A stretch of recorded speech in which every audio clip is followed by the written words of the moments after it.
know you're clinging to the light of day, to tell you everything's a-okay, and medication don't do much. Yeah, it just numbs the brain. Guess you might say I'm a little intense.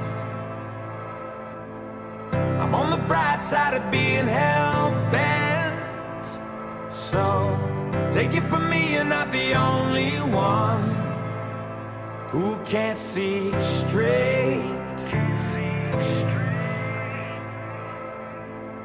If you were ever in doubt, don't sell yourself short. You might be bulletproof. Hard to move mountains when you're paralyzed, but you gotta try. And I'm calling out, get up, get up, get a move on. Get up, what's taking so long? Get up, get a move on. Stop stalling, I'm calling out, get up, get a move on. Get up, ain't nothing wrong. So I believe you can be whatever. And I agree you can do much better. Trust me.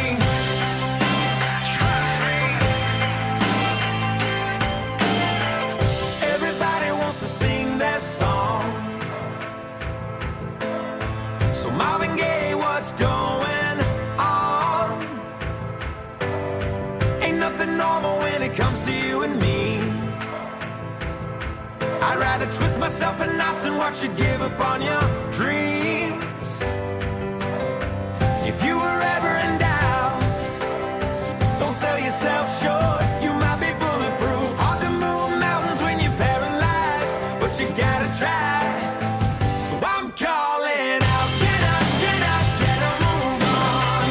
Get up, what's taking so long? Get up, get a move on. Stop stalling, I'm calling out. Get up, get a move on. Get up, ain't nothing wrong. 'Cause I believe you can be whatever. And I agree you can do much better. Trust me. Yeah, I don't know why I never talk about it. I guess that's probably part of the problem. Yeah, sometimes you're wrong, sometimes you're right. I'm just gonna keep moving.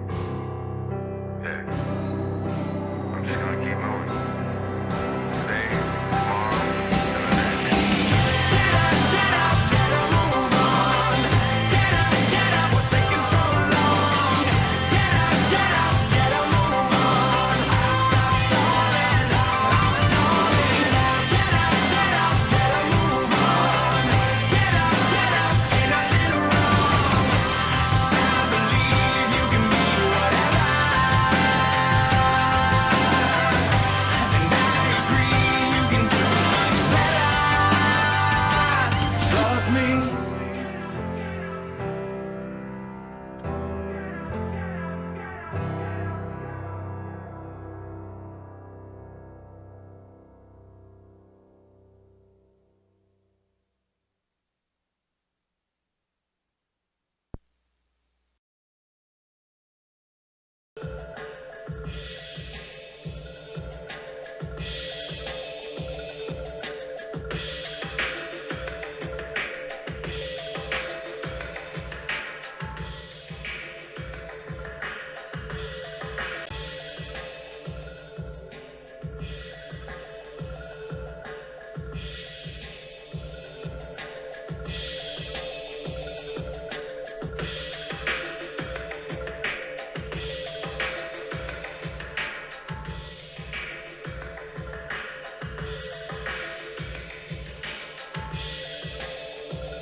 Okay, go to Get my scene changed over. I've got my boom on my headset down, so I'm not muted.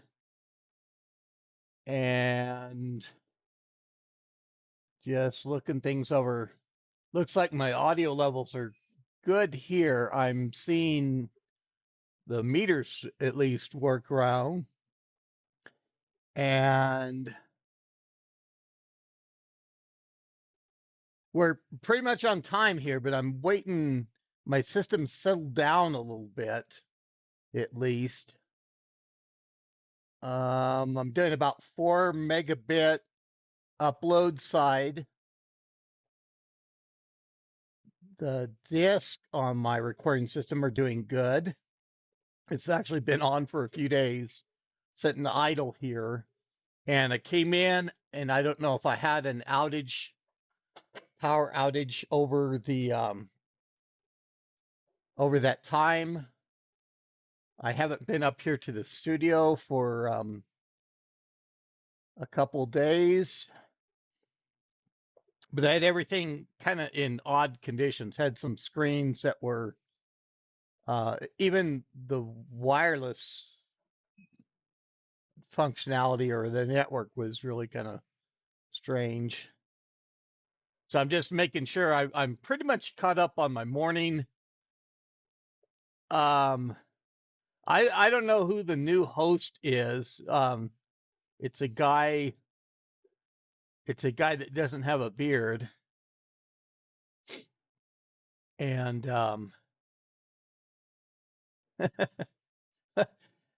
it, well, I'm glad to hear it suits me. I had it for a couple of years. I've grown beards out before to a shorter length. And it's even interesting. I had the comb in my pocket, and I don't even need to comb. I didn't have to comb anything this morning. Um, I um, I don't even have to comb my head hair, and I let my wife give me a haircut as well. Besides the beard. In fact, the beard took just 5 minutes and it was off. I go through and I have one of the just battery powered chargers, and it's easy just to get right at the skin and you just work from one side. I just went through, and I don't know, I'm odd. I went through and I saved all that. And really, the what I've put forward in the last little bit here about job hunting and things like that, really a lot of that is almost effectively at a standstill. I'm still trying to get out there and talk to places where I have people I know, but they're not advertising for positions. And a lot of places, it's not where they're, in this odd world, of course, that they're not hiring. And I'm keeping up with some of the remote stuff, the stuff that I have dropped in from LinkedIn, from Indeed. And I never get really much responses from those. I go through to where, sometimes I get contact and they say, well, we're not going to consider you. And they go through and they re-advertise again. And that's the ones that I have qualifications for.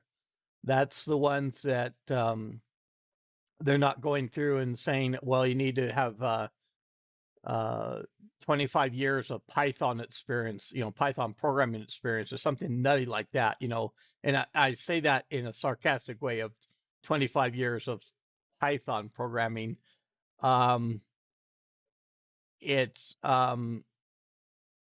but there are, of course, some listings that have some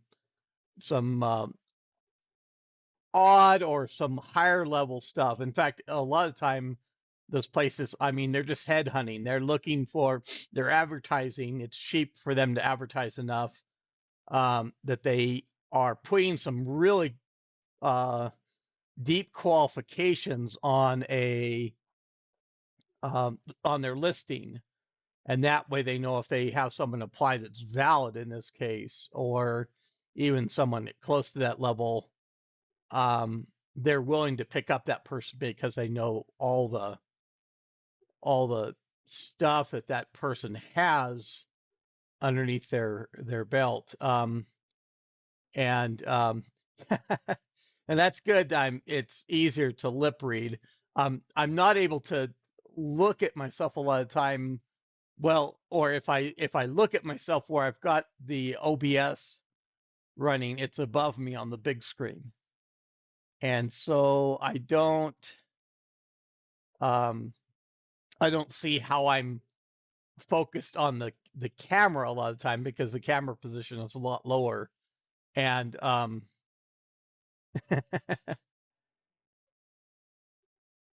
and yeah, I even thought the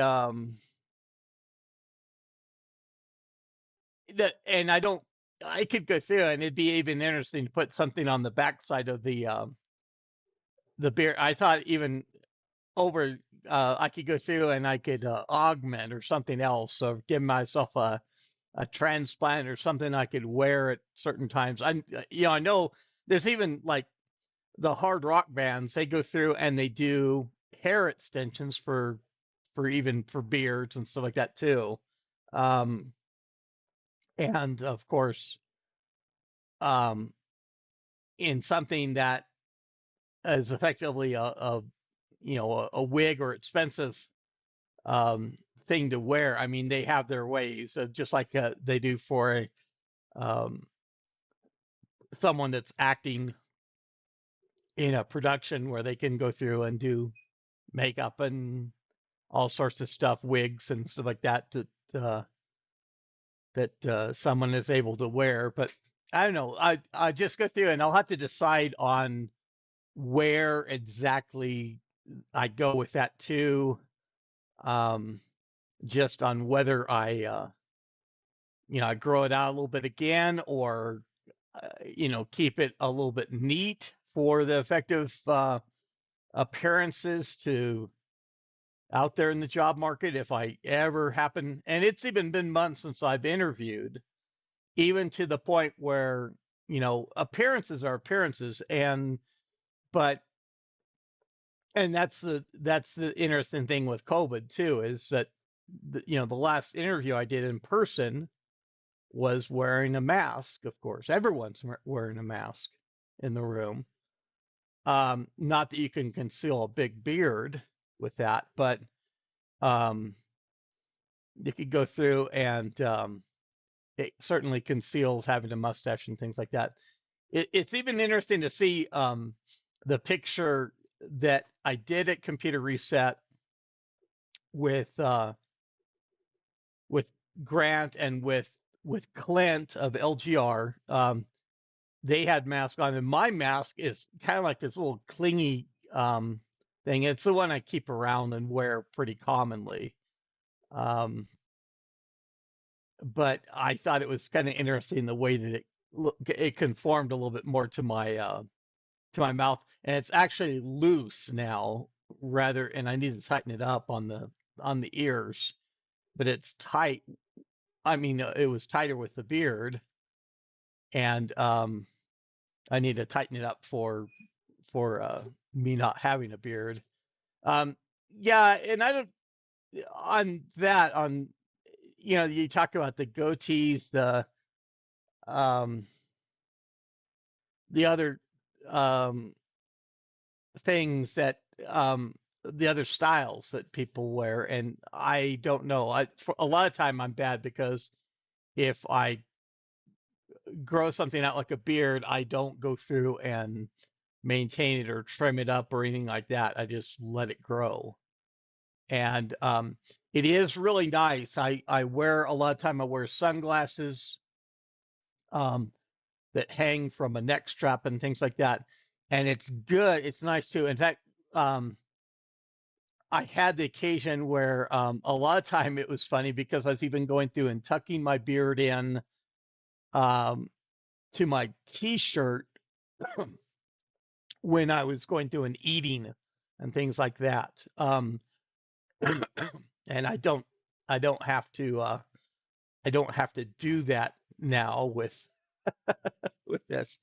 Now I tried to get a little bit prepared for this. It's, as I say, it's been a couple days since I've been up here, and I even have been looking for it. I've got a Mul 30 power supply, and of course that's different from the 55SX and the 3286 units I've also got around. In fact, I've got some of those power supplies they're bagged up. And those came from like Computer Reset. I think they're in next and new condition. I'll get to the point of opening those up. But they have of course, a different power connector um, than the 8086 based version of the Mul 30. But I did pull out the unit that I have there. Um, it, and with my Mul 30s, I've got the max Mul 30 that I've got all the accessories that I had to clear off. And I didn't want to move that stuff for so long because I wanted to get set up and get a programming environment and get something um, to get where I could go through and work with it on the bench for studying some stuff. And of course, had to put it away. I pulled out what is effectively the minimal Model 30. And so my max Model 30 just has revision 2 BIOS. I've got another planar that I've got the revision 04 BIOS, the last version that I want to go through and do a little bit of working with. So the max Model 30 doesn't necessarily have the latest BIOS in addition to all the accessories that are that it has, but the minimal Model 30 that's behind me, and I do have the cover and things like that around. That is that revision 01, or actually revision 00 BIOS. That's the one that I've got the RAM DAC in the socket, and that I was using to go through. And it's the same thing. I was going through and I couldn't find my power supply to effectively bench it. So I put it in a case with a few screws, and I've got actually, as I do a lot of time, I've got the plastic bag, the Ziploc bag, and that's where you put all the, the parts, the screws, and the brackets as you go through and have things, and you have it associated with the unit just to keep organized. So the power supply of the 7496, and Roman did figure out, and thanks for on being on the live stream and everything else. I know we had to resolve the timing of where exactly that is, and now we know. And this 10 o'clock a.m. spot works pretty good for me on local time, and that of course works a lot more with the east of me in the United States. I mean, there's two effective time zones that are earlier. Eastern Standard Time is 2 hours. Central is an hour ahead. And then also working well for even European, as we have Hugh here in Scotland, and Epitronics from Sweden. We chatted a little bit last night about my effective ancestry, a little bit of ancestry from Sweden, and he's actually pretty close into to Denmark too. And I've got ancestors that came from Denmark as well. Even one that went back for a wife, a great grandfather that came over, and then a couple years after that went back to get a wife. And it was interesting that they didn't marry. They did all the sea voyage and everything else coming back, but they didn't marry until they got settled down in Iowa together. In other words, maybe the thought of the trip or something else of that nature that they didn't want to get married, or who knows, maybe it was something that they married in Denmark, but they had to, they remarried in the United States to be a little bit more recognized of a marriage here. I don't know. Um, that's at a very early time frame.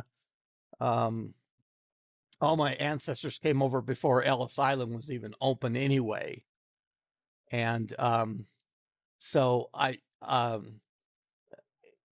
Roman may be a little bit more closer to Denmark and things like that of some of the people, and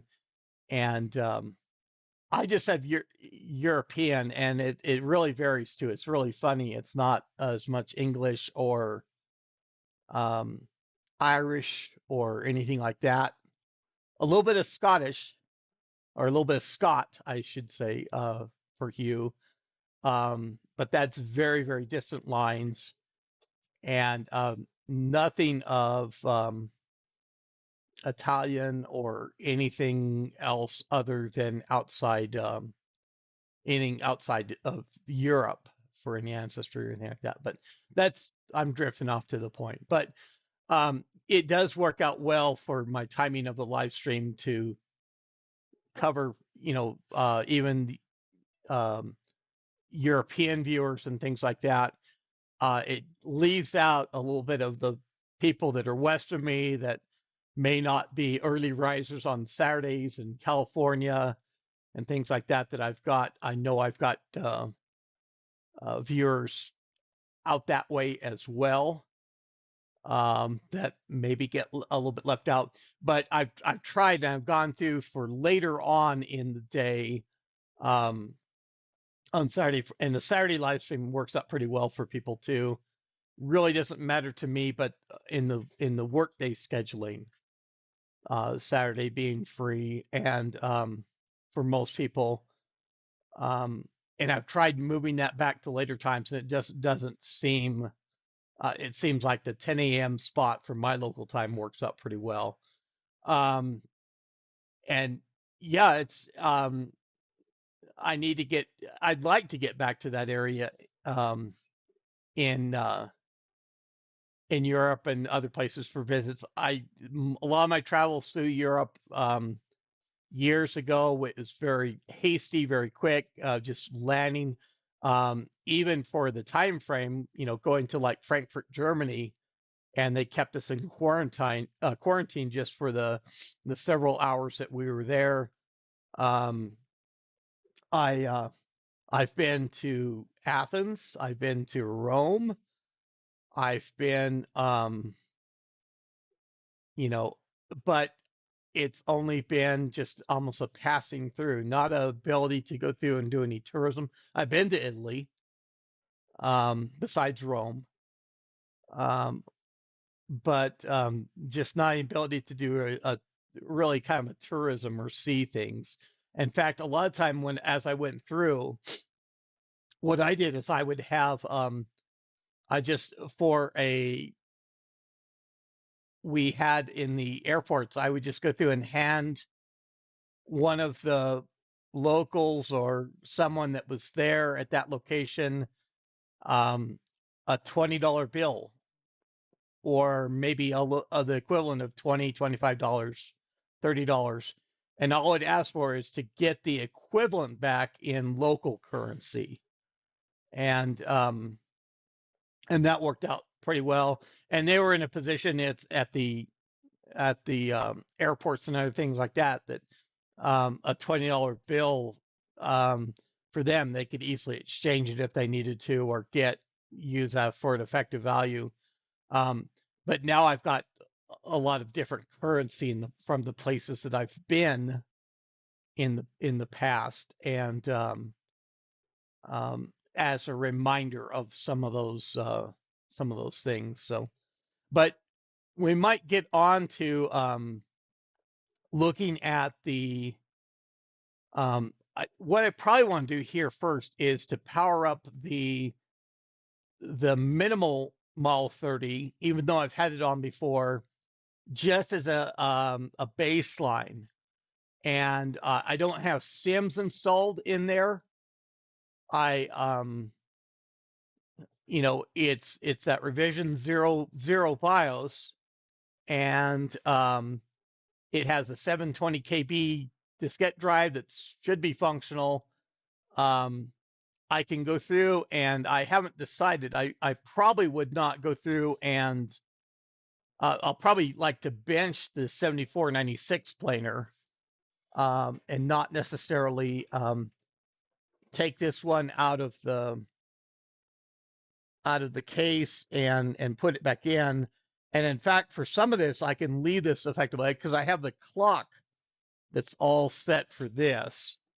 In fact, I'll go through and I'll do my first change in the camera setup to go through. I don't have the beard as I come in from the side here.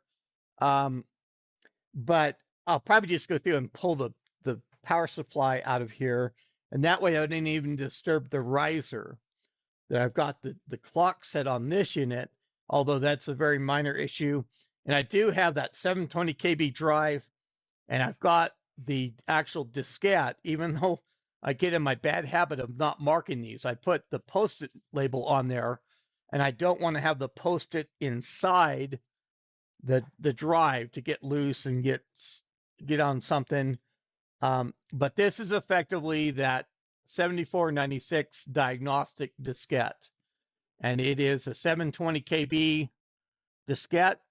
No kind of hole or anything like that in there. It's double-sided, double density.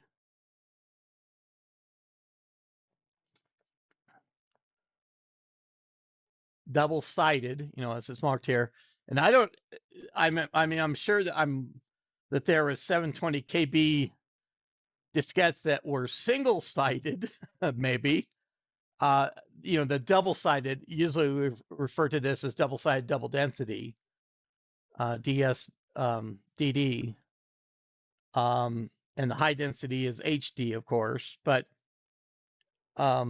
it's just interesting that they marked those as double-sided, and I don't know if there was necessarily any confusion over when it wouldn't be double-sided.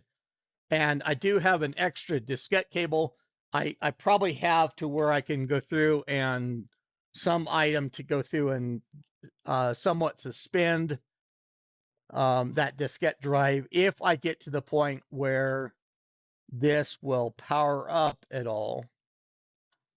And there's the diskette. This is for the A drive.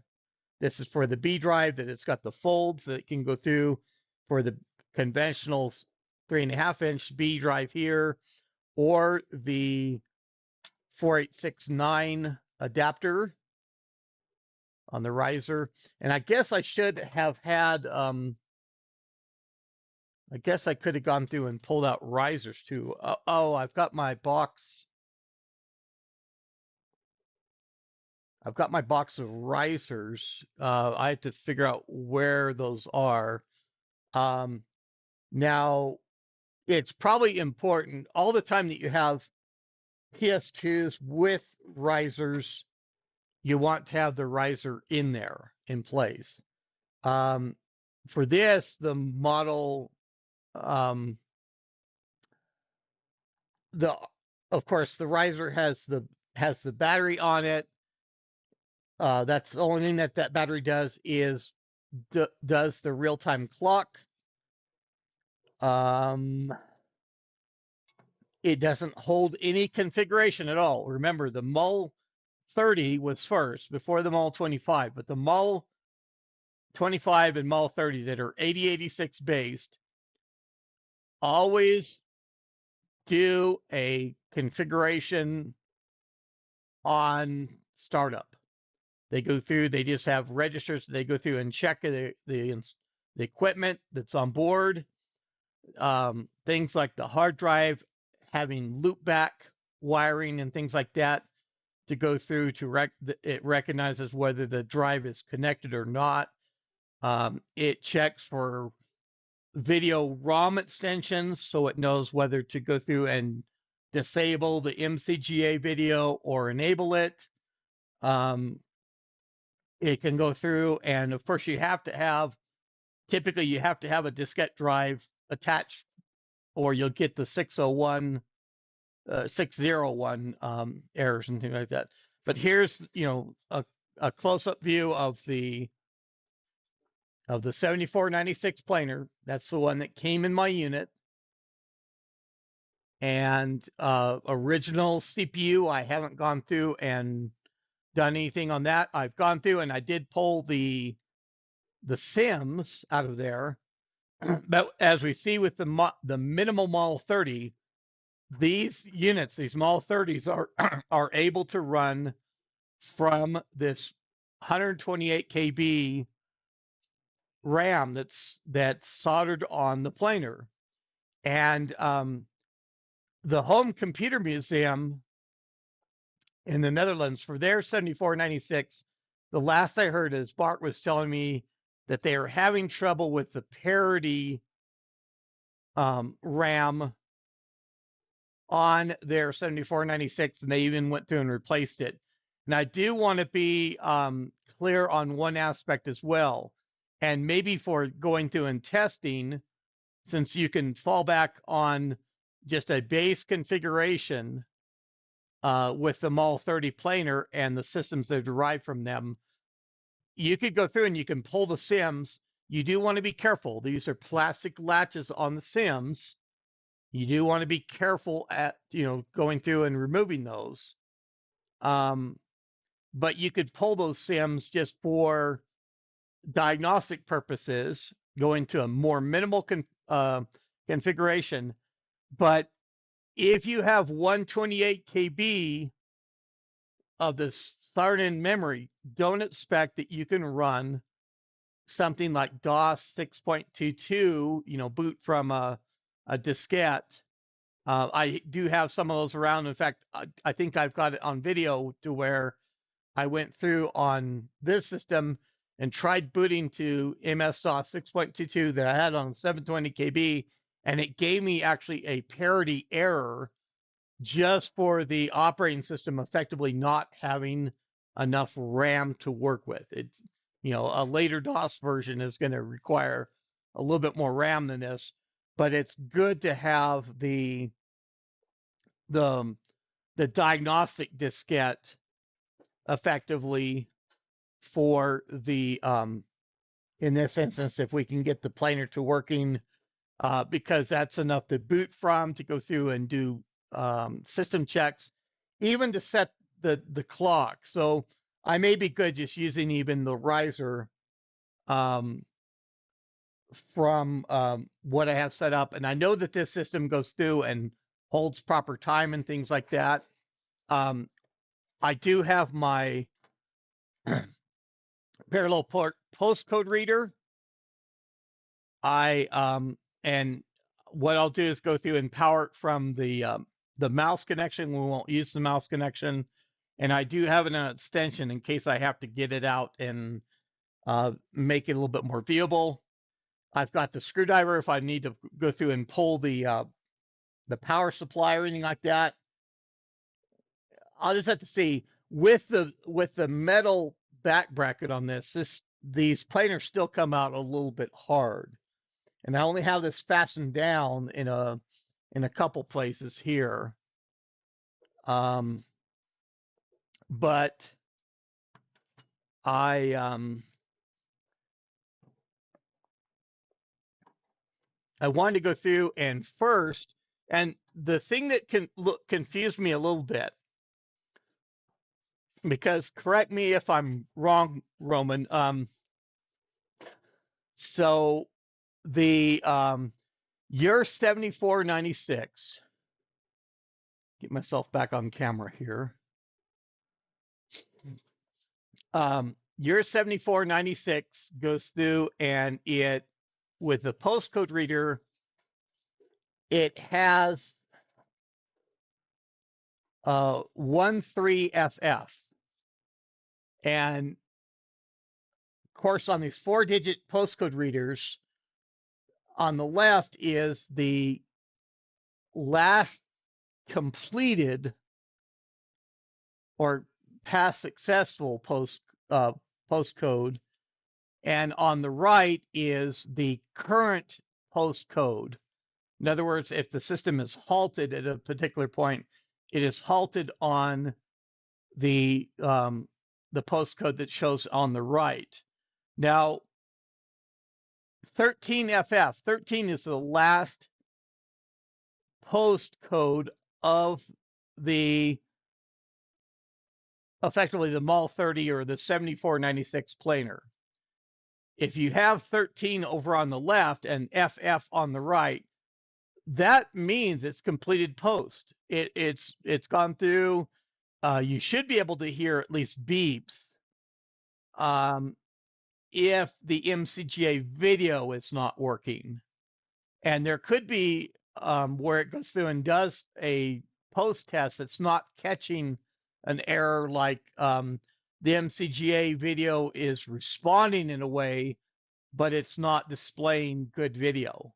And that's what I've seen on the so-called cold boot issue of these planers, to where the video output on these is suppressed instead of so it's actually low amplitude. If you look at it on a display that's able to capture everything that comes out, it goes through and you'll see just very small, no apparent characters or anything like that. I think Roman was going through to where he was seeing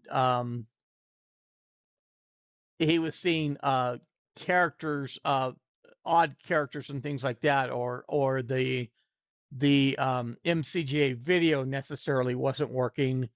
And of course, always with these, and I could have had my Maximal 30 or some other system with the external VGA board. That's the other important thing. If you have the riser, because you can always plug in VGA, a VGA adapter that's able to work in an 8-bit slot to see if you get VGA display, just in case the MCGA is not working.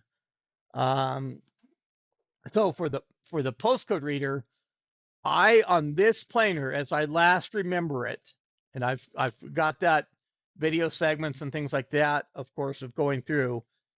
I had 0607 displaying on there. In other words, it had completed postcode 06, but it was hung on postcode 07. And Thomas went through and checked, and that was part of a long MCGA video initialization process. And so it would be unsure of where this was halting in particular in that sequence. And I did have things like the cold spray. I even have a infrared temperature gun I could pull out to check on temperatures and things like that. But I've heard of, like in the cold boot issue, and that's where you go through and you cold boot the MAL 30 and or effectively MAL 25 or any system that's based on those planers with the MCGA video. And when it comes up, everything initializes properly, but the video is not displayed at that amplitude level, like I said. And the you get the beeps at the end, and the system is actually waiting for you to go through. If like the real-time clock is not set, or it doesn't detect a bootable diskette getting ready to drop you into ROM Basic, you'll hear the speaker, you'll hear the beeps and things like that. But the system is in such a condition that you don't see video, so you don't know how to continue. I've heard in those instances that you go through, and if you know the appropriate MCGA controller chip, hitting it with cold spray and things like that can go through and help. That cold boot error does seem to be very much power related. If you have an 8087, if you have a lot of components that go through and draw heavier power, it seems like that MCGA, the controller chips there, just get left out in the cold effectively, to where they don't get enough juice to effectively run, or something doesn't initialize correctly with them. And as I've talked about in previous videos, the IBM did give an engineering change announcement, ECA 023, that talked about the gate array chip failing, and they the replacement for the MAL 25 level was that you go through, or the fix was to go through, and they put in a type 2 Model 25 planar in place of the type 1, and that had a different numbered MCGA gate array chip, and that was what fixed the problem. As we've shown on the P planar, this has that older chip as well, but IBM never released an announcement for it the same way that they did for the MAL 25. And of course, they have the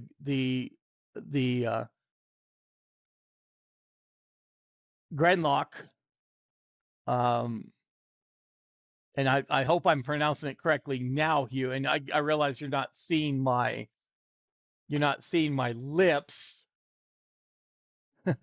Get my lips back on screen.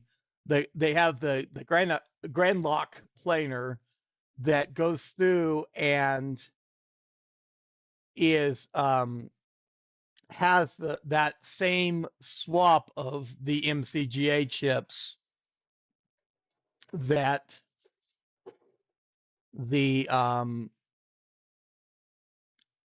type 2 Model 25 planar has. And I want to go through, and this is all the, of course, and the 7496 spurred this in a lot of ways, but it really prompted Thomas and Lewis to go through and to develop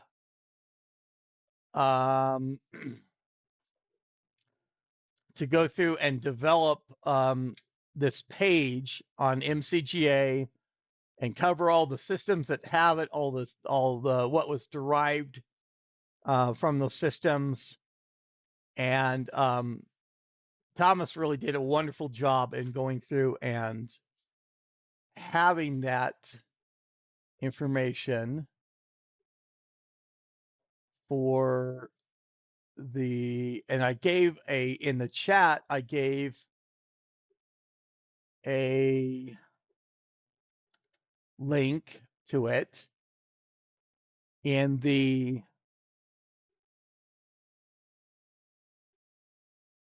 for the browser capture.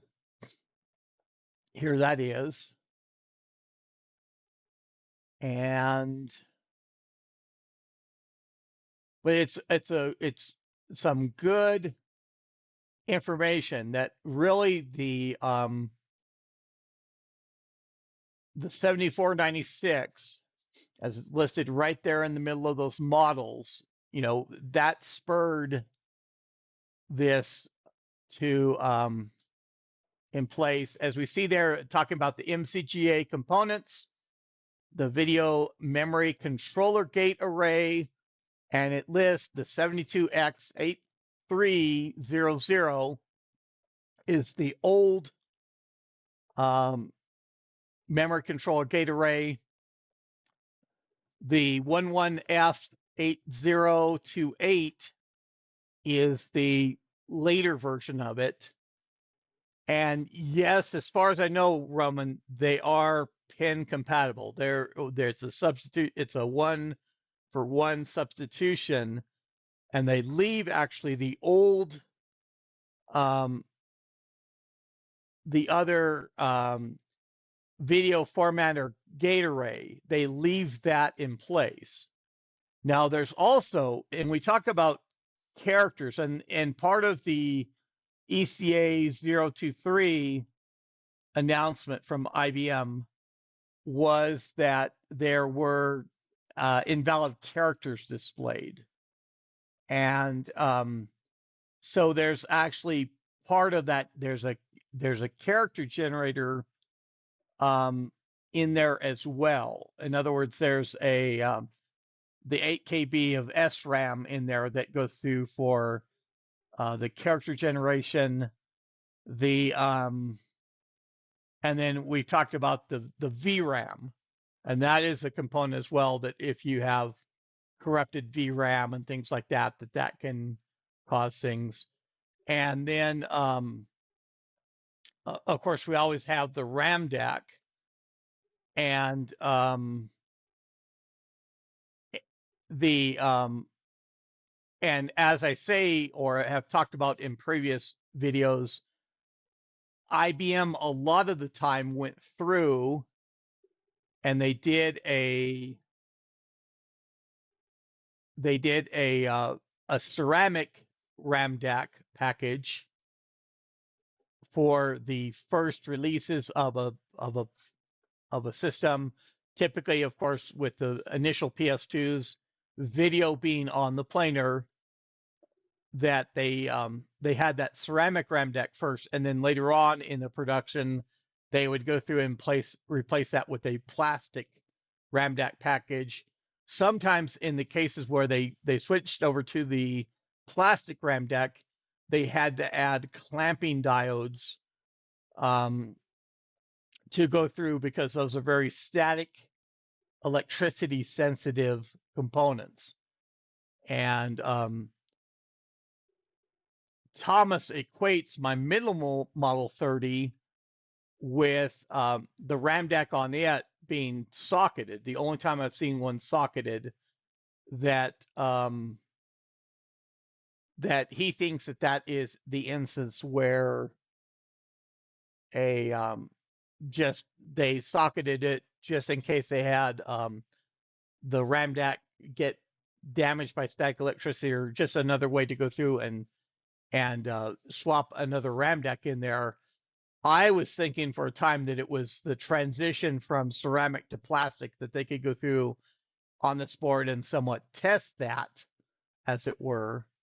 But these are all, of course, it's always speculation for any of those guesses. We don't really have someone that effectively knows, or hasn't weighed in yet to do that. So what I was trying to do here is I was going through, and we did look at the character set of this revision 00 BIOS. Make sure I'm off. Go through for and of course on the MAL 30 planar, the MAL 25 planar, any of the units are based on that 8086 based CPU. Doesn't matter where you have the keyboard, doesn't matter where you have the mouse connection. Those can be swapped, as we've seen in prior videos.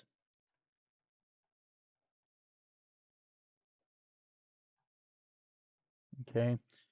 And I think that this is even the planar that I had the video to where I went through and that cleaned out that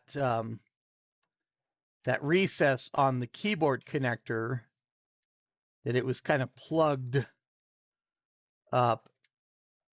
And I don't have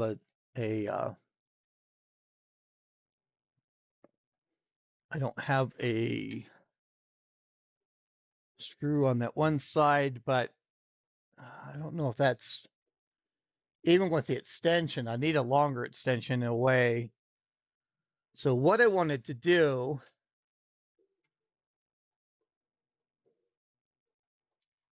put that in the drive.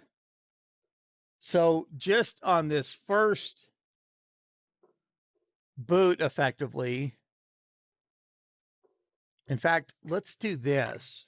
I'd rather do this rather than to the video capture because I want to leave the camcorder output coming up.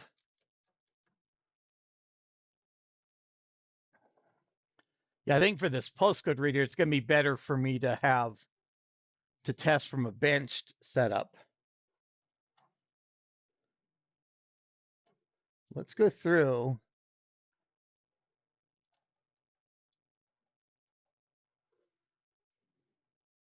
Get switched over to my VGA. Okay, so it's counted up to 128 KB. It does have that VGA symbol over the in the upper left-hand corner that kind of obscures that. But that was so quick, and we've got on the postcode reader. I don't know if I want to pull. Yeah, let's pull that up. So I don't want that drop down behind there at all. But we've got 13FF on the readout of the postcode. And that's a, fully booting condition to go through. Let's do so we have 0F. I mean, that is so quick even for the warm boot cycle that it goes to that 13FF there's not too many effective postcodes that this goes through and does. Okay. And let's look at time and date because this all should be correct. It's going to be interesting. 10:48. So that's really close. Of course, it's got the correct date as well. And so I just wanted to go through the preliminary stuff of showing the Model 30 setup that I have here on the bench being a minimalistic setup that I go through and I do get it to work before we go through and move on to the 7496. We've got the list of items, and that is correct. And I've made comment previously talking about that. It marks the system unit as 162 KB of memory for the 100, and effectively this should be 128 KB. So it's got some additional memory in there that it thinks is in place. And I don't know why, that is. So let's go through, let's cut the power to that. Like I say, I want to go through and I want to have this benched. I think is probably a better way to display this. And I don't have the back on this Mol 30.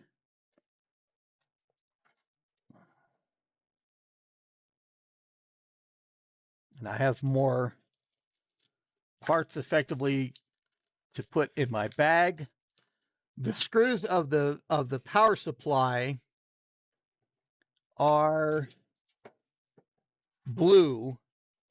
They have almost like a bluing compound that's applied to them. I don't know why the reason, if that's going through and protecting them from galvanization, anything, or just to mark them with the color separately. But a lot of the screws on the Mall 30, the original Mall screws, are with that coating or that colorization of the blue. I'll bring one up to the camcorder here in just a moment. So I've got the 3 screws on the back. I'm trying to remember if I'll have to disconnect the linkage.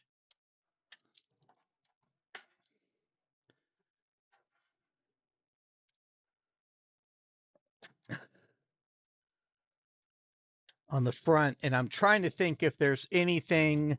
I think it actually slips into I'll go through and disconnect it. It'll tell me about the no VGA cable. In fact, since I've got everything disconnected, we're going to spin around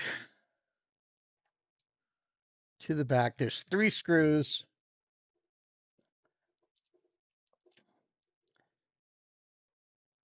And I probably could have had a driver being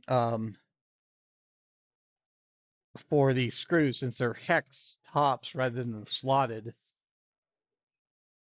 There's the blue colorization to those screws. Probably should it'll come through a little bit on the camcorder here. And like I say, I don't know if that's a coating for any of the electrical or the chemical things that can happen to those screws or not. Okay. I will initially, we're not going to have the riser out. We're not going to have the diskette drive out, I don't think. I want to go through, let's disconnect the linkage for the power supply.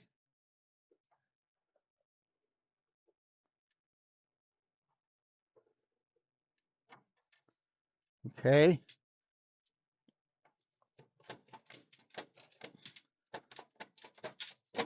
And this has little locking tabs of the bottom of the metal case that it locks into. So we've got with the 3 screws and sliding this power supply forward. And I do have other spare power supplies too. And so it's driving me, so there's the beard hair. Driving me crazy a little bit to not, I had one floating around here, and here's another beard hair.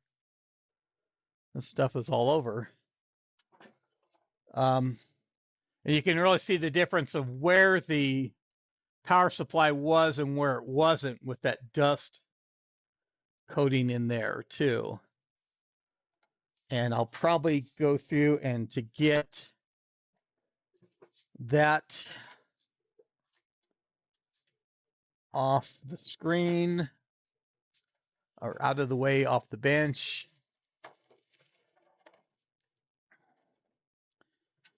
And we can stick the riser support in there in the bag as well.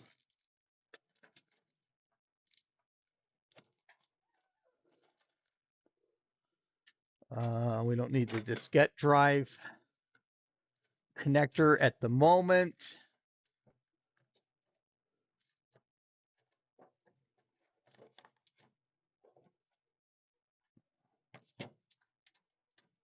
I'm thinking inverted,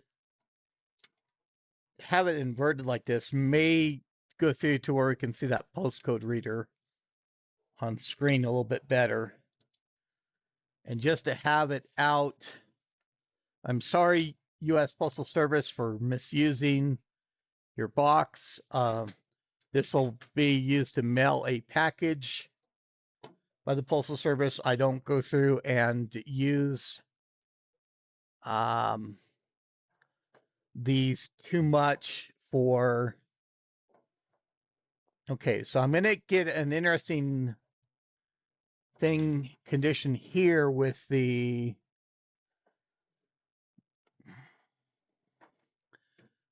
background monitor.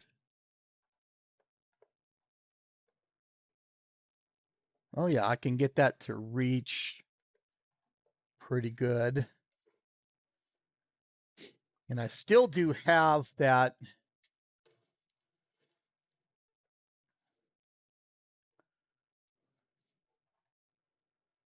not that we're necessarily anticipating any video. I could go through to the video capture connection. This is a longer cable, but then that cuts the camcorder.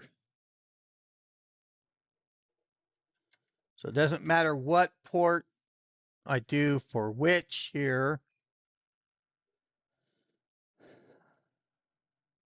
And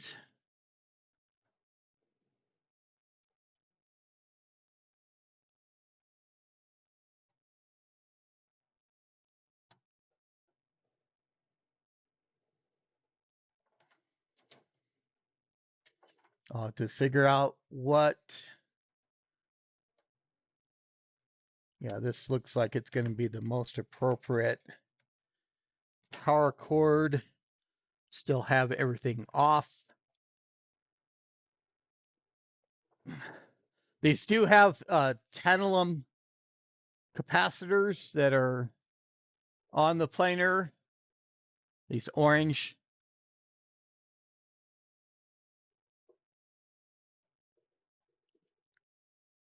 caps, and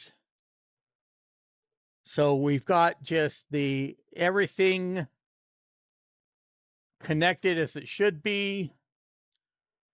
No SIMs, of course. We're doing a very minimalistic, no riser in there. And hopefully that, as it goes through and checks for the clock, it'll figure that out. But let's see. Okay, so 000FF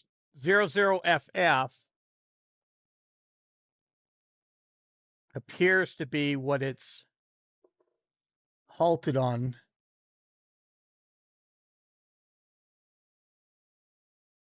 Now,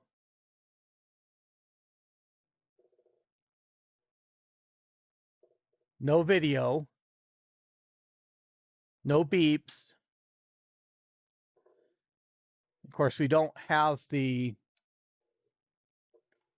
me get the keyboard connected. Now, I'm going to go through because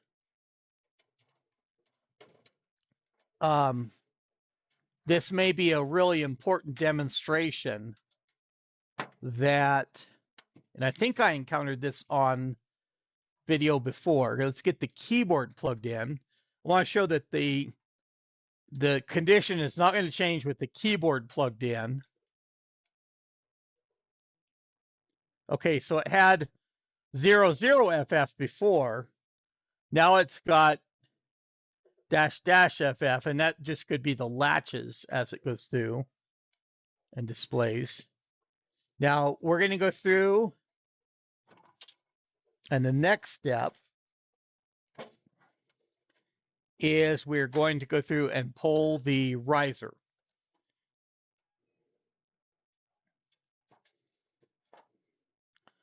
To put the riser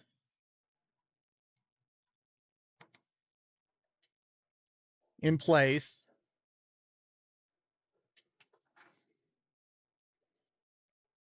as I say, it's always good for a baseline to go through and double check these. Okay, so now we see turnover on the postcode reader with the riser in place. So that is evidence that you have to have the riser in place. And remember, on the 7496, it's got that top slot masked out as do not use for that 7496. And I actually do have my 7496 here, probably about 15, 20 feet away from me, on the other side of my backdrop here. And I could have gone through and pulled that out as well. I wanted to say early on that I was effectively cheating by swapping the planar of the 7496.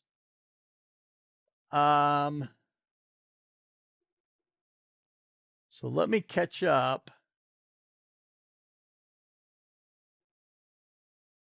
Yeah, and the tantalum caps, it's important to note that they fail shorted. In other words, they'll go through and they'll pop, they'll blow up a lot of time with like the PC and the XT motherboards, and you power them up, they'll pop and they'll blow the tops off. Or they'll go through on a more modern supply a lot of the time, and they'll short the rail. They'll short the power rail, and if it's a good power supply, it goes through and it will just not. It won't power up and go through to an operational condition to that senses something's wrong with the shorted power rail. So we're still getting that 0607 postcode. And I was wanting to go through and I don't feel any, I mean, these feel room temperature for these chips, but that's not, the 8086 is slightly, and that's the ceramic version. That's the original CPU that would have been on there as well, is slightly warm.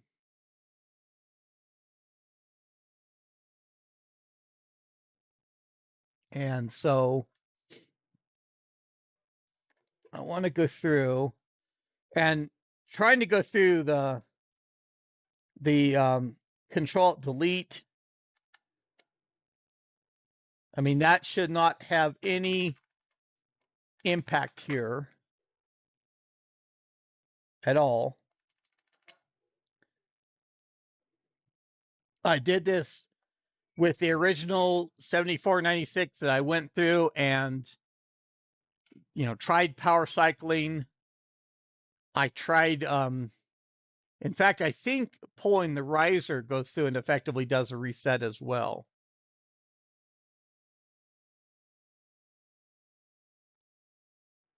And the only symbol, again, you're seeing on the screen is that VGA that comes with the flat panel. That's for syncing up with the video source and everything else. That's not from the system at all, that brief little blip that you saw up there on the screen.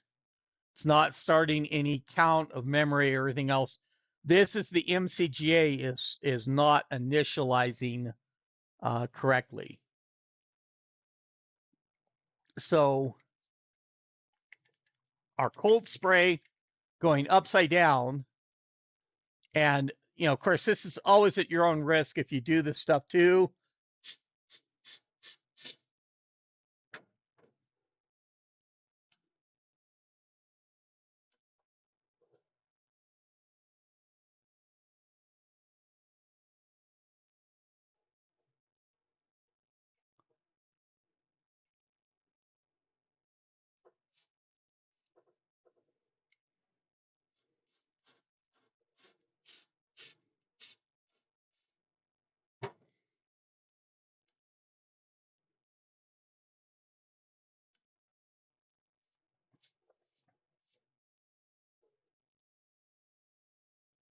And that's just not having any effect at all there. I mean, these are, and that cooled it down.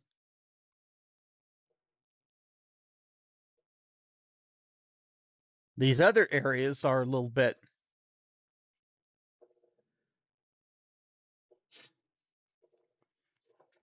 I need to.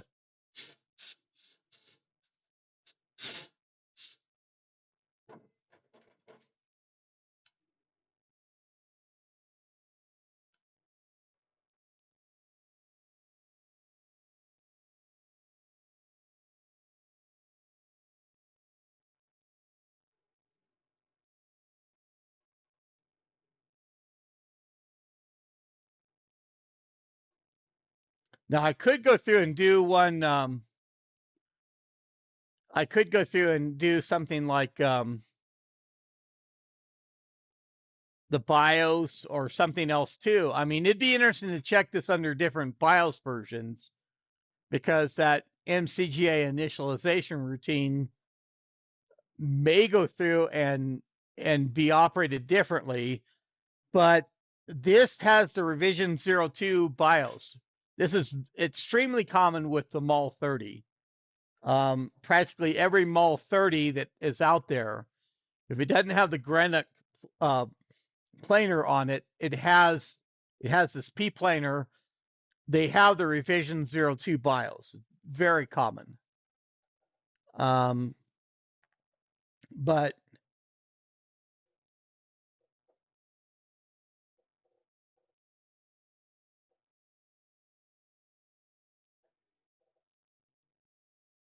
and I wouldn't think it'd be something like the RAM DAC.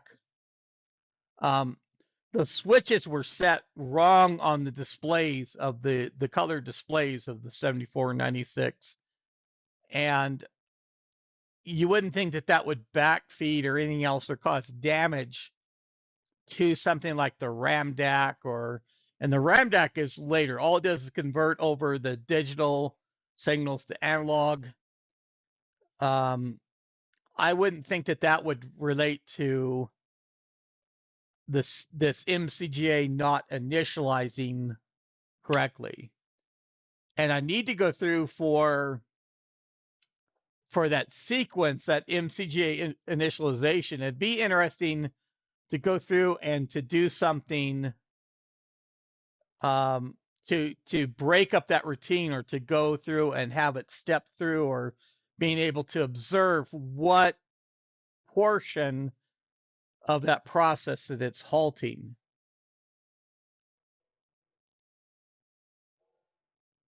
Because see how that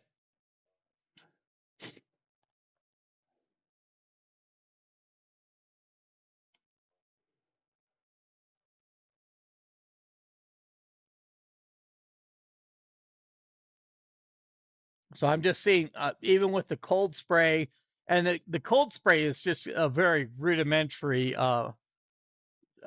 step that someone can do. I mean, it has its qualifiers too that um, you don't necessarily want to go through and uh, do anything more than just some test to see if going through and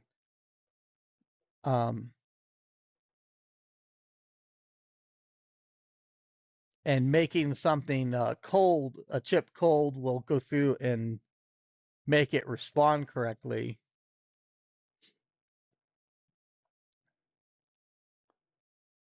But we're not seeing any change at all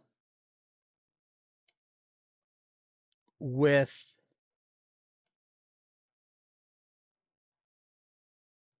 this process. And I really didn't expect, I didn't think with going through and some of the components where it would where it'd be anything, but we can always be surprised, right? And it might be good to go through and, I mean, if there's any way of measuring things or making sure that all these chips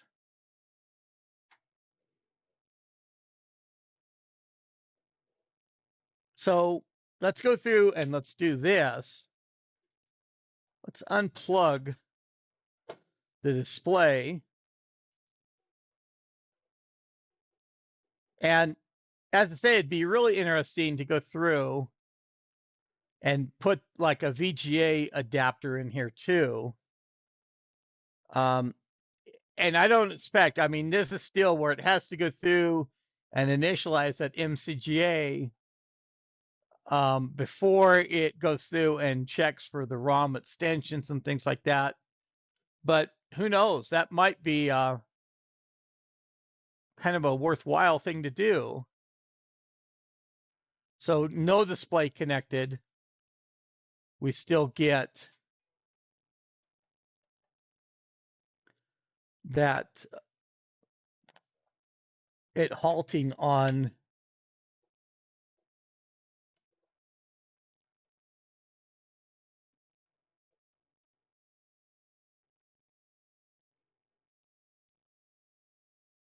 okay, how come I didn't get a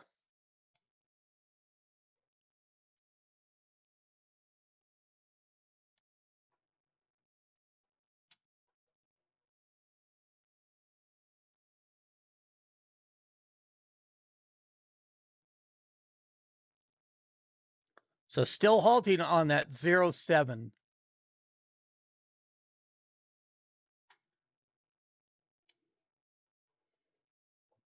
And the board looks to be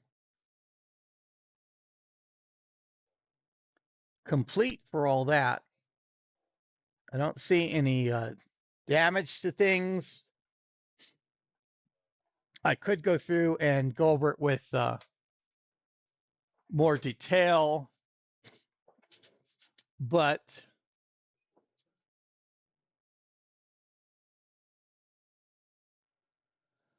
so minus 5 volts. And a lot of the, of course, that had the clones effectively went through a lot of time, and they went through, and I think that later on you don't see the negative 12 volts for the off of the power supplies. So I don't know what necessarily what ISA cards, and it's even interesting. It has the equivalent on the microchannel side too, because there is, in particular, on the 5250 emulator boards, and there is the instance where the negative voltage goes through and is probably needed for the mini computer connection of that twin ax line of going through and having ultimately a data waveform, because the main aspect for like the negative 12 volts on the XT level machines was the serial adapters and things like that, of going through and having to where they needed that voltage. I don't know what, and we don't know what even adapters were intended for the 7496. By it having the badge of saying custom terminal, we're anticipating that there was the ability post factory, because none of the 7496 models that we've seen out there have had any adapters installed.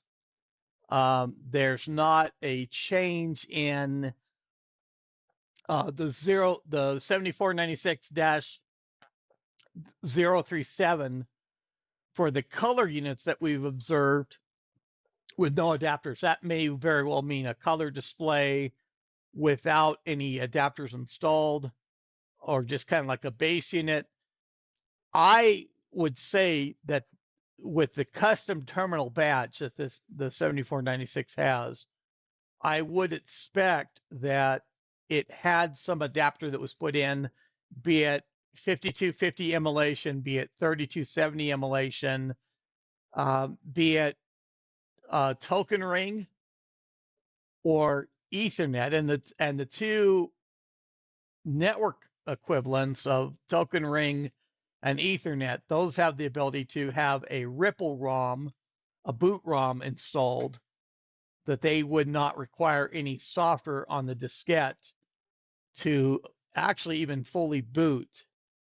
And like the I-class, IBM I-class system, that to go through and have even a fully running MS-DOS or an environment for the kids that you can boot from without even a boot drive in that case, a diskette.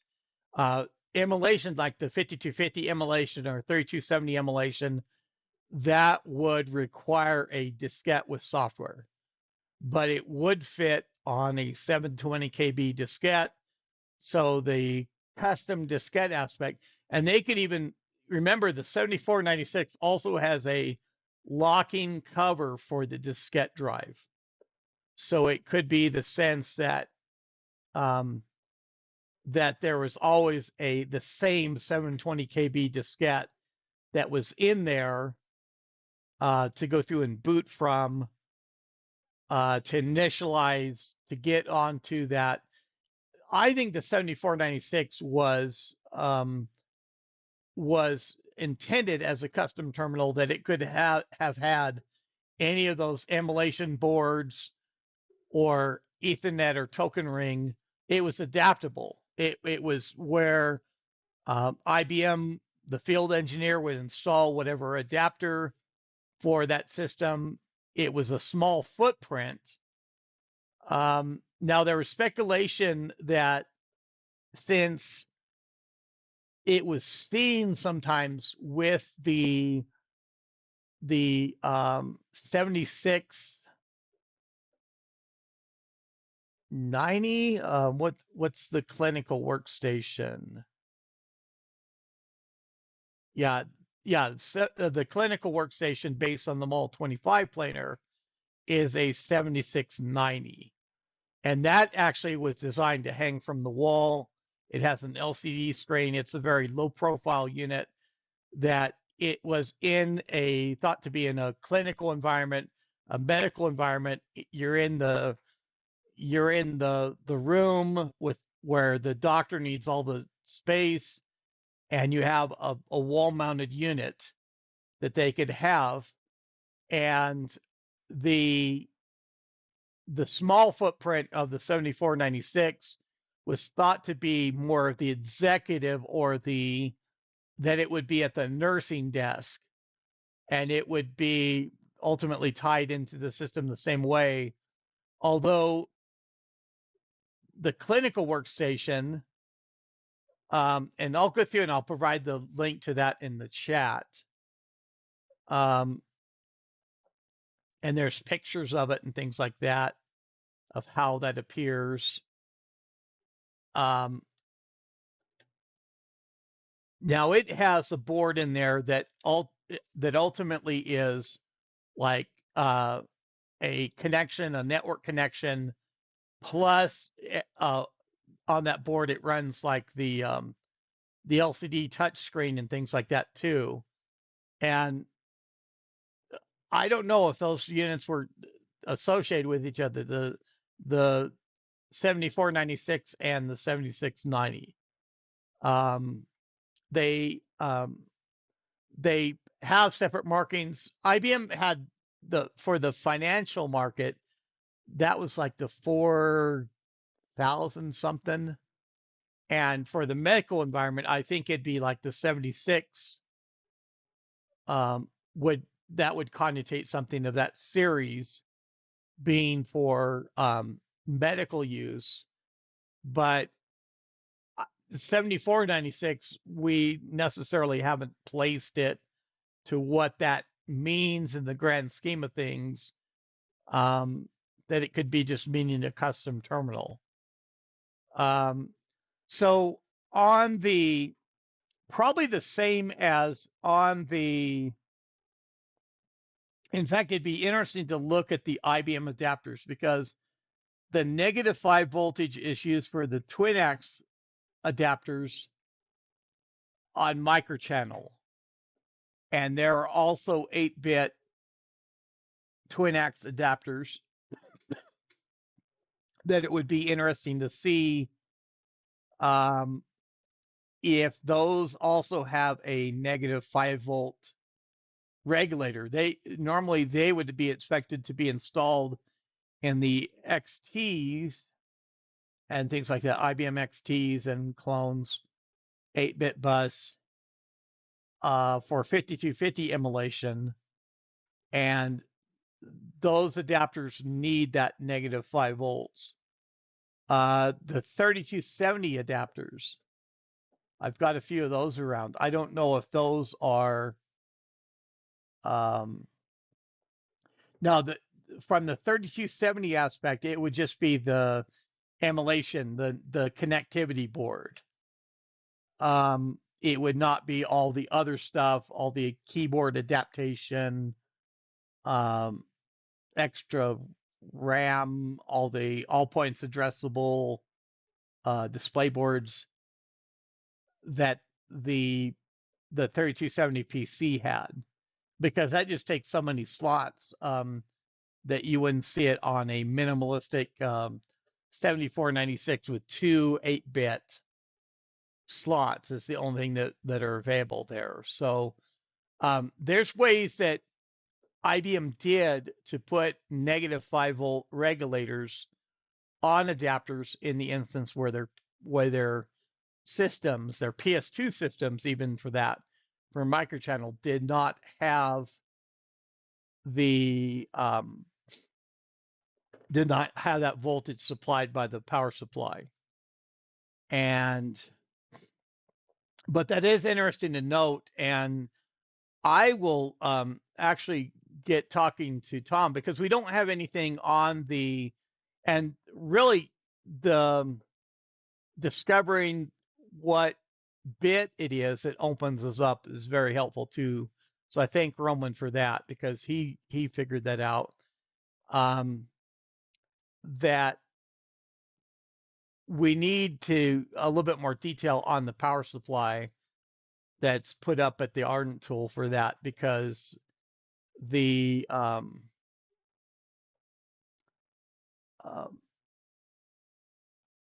mean, just compiling that information is helpful, and that could help diagnose a little bit of what the 7496 was intended for. So we didn't get anywhere. We had to where I disassembled things and pulled things out. We learned you have to have that riser in place. That it is it's critical to how the system operates, of just getting further along in the post code. Even though that this doesn't complete that process, but we learned that you have to have a riser in place. Okay. And it'd even be nice to go through and have like a reset button rather than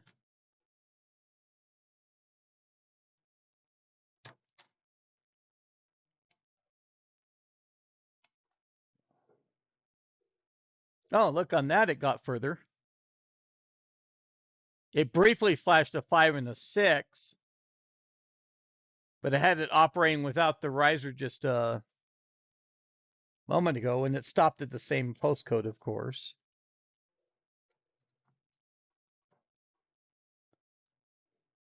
I'm not sure if that was just the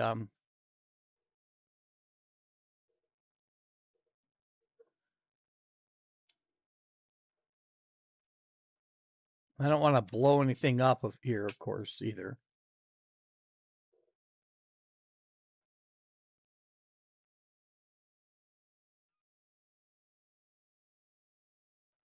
But who knows? Maybe I can go through and I can leave this powered up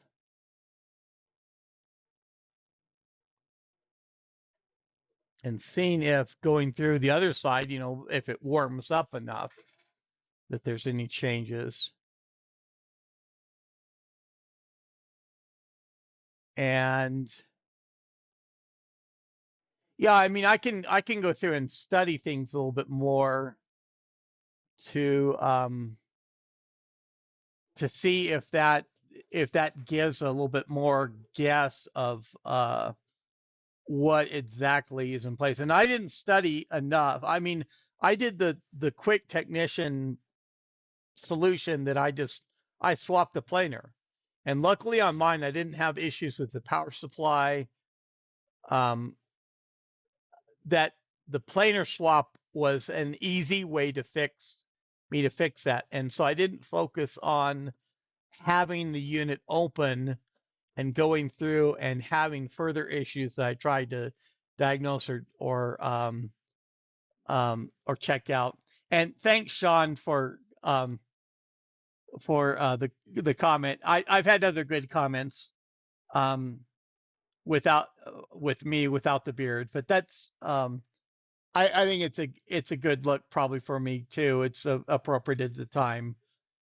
Um, but the certainly that can be investigated a little bit further. We've done a little bit of work on the microchannel side with that because the microchannel bus does not supply a negative 5 volts, and the adapters that use it, and as I say, primarily the 5250 emulation, both the single session adapter and the multi-session adapter, you see a negative 5 volt regulator that's on the adapter for that voltage. And I don't know if IBM did that with any of its other adapters, because the 5250 emulation boards that are 8-bit, the 3270 emulation boards that are 8-bit, a lot of time those are expected to be put in an IBM XT or a clone and not the 7496 being uncommon, a very uncommon system, that there's not anything recorded on those other than the units that Computer Reset got. And I think that the ones that Computer Reset got were saved from being just disposed of. I think all the other ones that were left with IBM, I think that those units were disposed of long ago. And so at least we have the units that we can experiment with and guess a little bit more on what they do.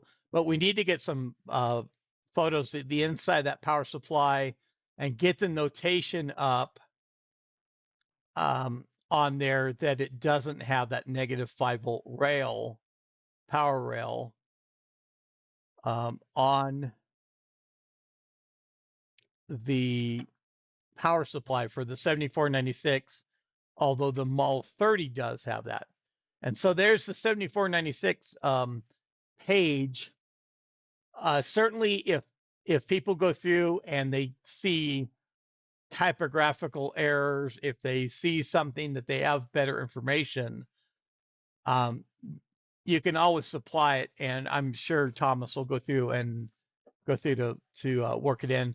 I even have to see on. I think he was planning to do the PC convertible, an update to that page. I don't know how soon that'll be out, but I knew that was going in place. So that's something to watch for as well.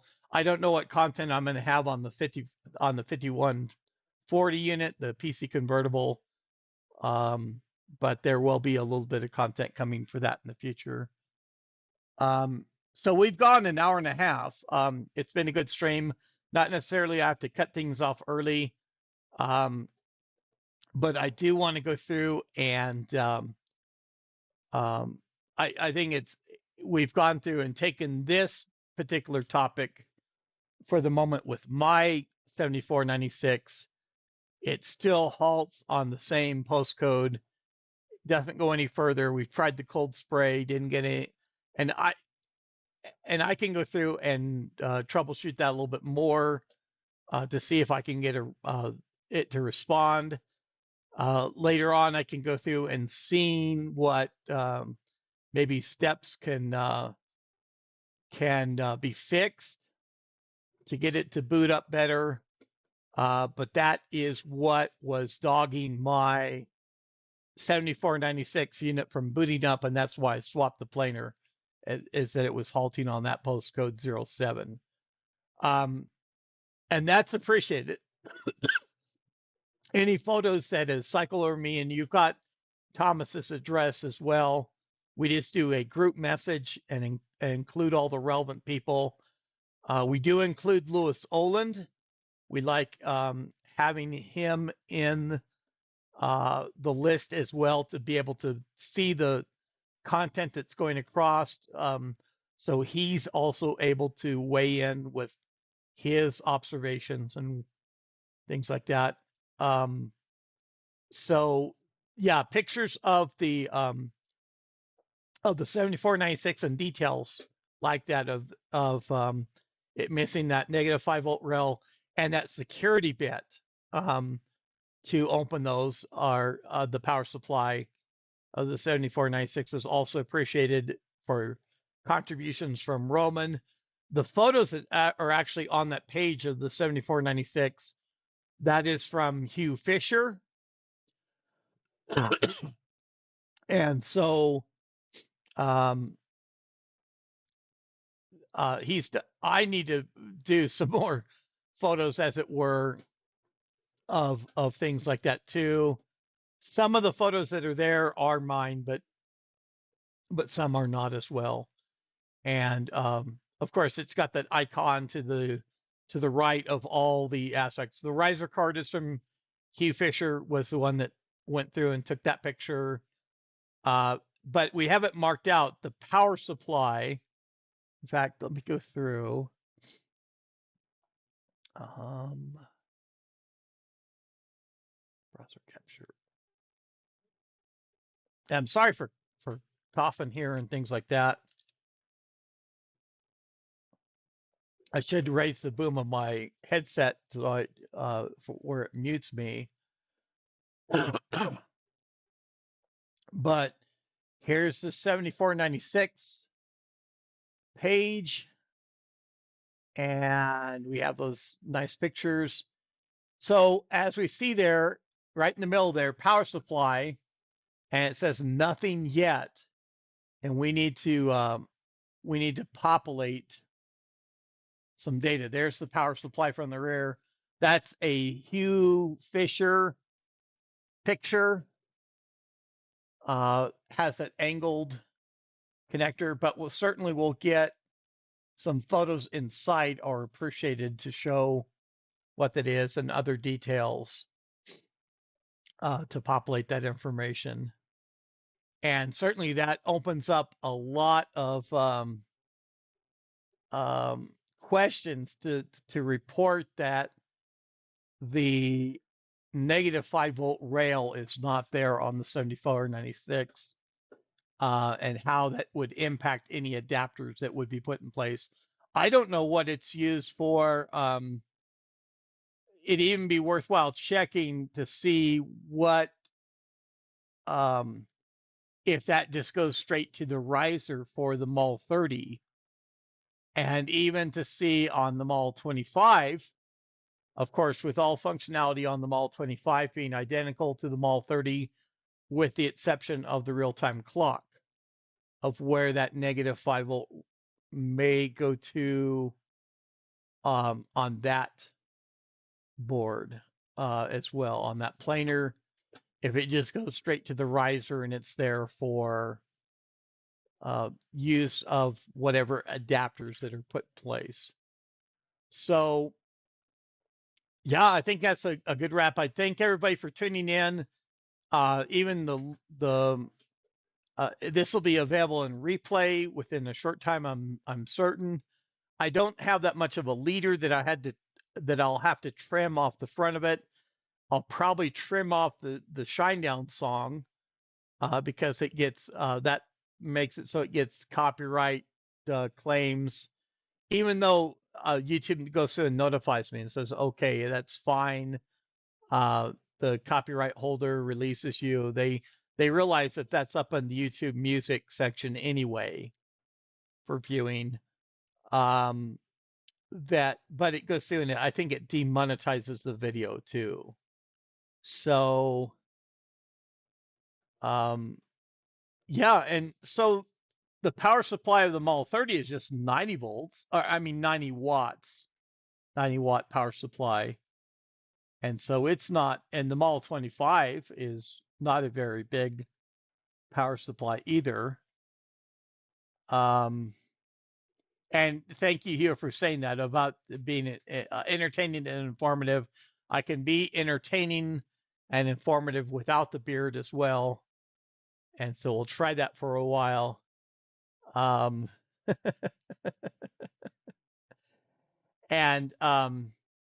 the routine that I have had for the last week has not been all that great, though. I didn't do, I don't even think I did even hardly any videos in the weekdays of this last week, and I need to get out. There's other content and there's other plans that I wanted to put up that I didn't get to, and I need to have a little bit more in the video production. But there's a lot of other things going on too, and I really am looking forward to. I do plan a bigger studio that is coming online, that is more closer to where I'm able to do videos, closer to a lot of my systems. It has a better upload side. It has so I am real looking forward to that in the next couple weeks of getting to use that, and you'll see a little bit of the differences as a comparison to this studio. I'm still going to keep this as a backup, and probably keep a lot of the bench set up and everything else for a time set up the same way, and so that I can use this if I have to have the occasion to. So it's a little bit busy at that other end too. I have to account for that, especially for my live streams. I can't go through and have be doing a live stream and have a 5-year-old grandson walk in or anything like that onto that and not understanding what's going on. But I will be getting to that new studio hopefully very soon, and that'll help me with the production angle too, I think. So thank you everyone for tuning in. I look forward to seeing you next Saturday at least again, and hopefully can get out more videos in this upcoming week than I did in this last week, and have a little bit more of a productive or win the lottery maybe sort of thing. I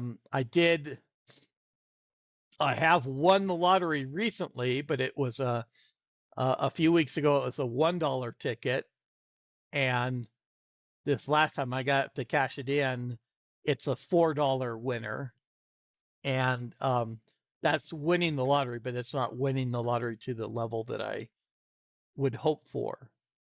And that would solve a lot of problems in my life, just like it would for other people as well if I'd win the lottery. But I guess I'll just have to do things the hard way and go through and do it. But so, I mean, as I say, this is the IBM Museum.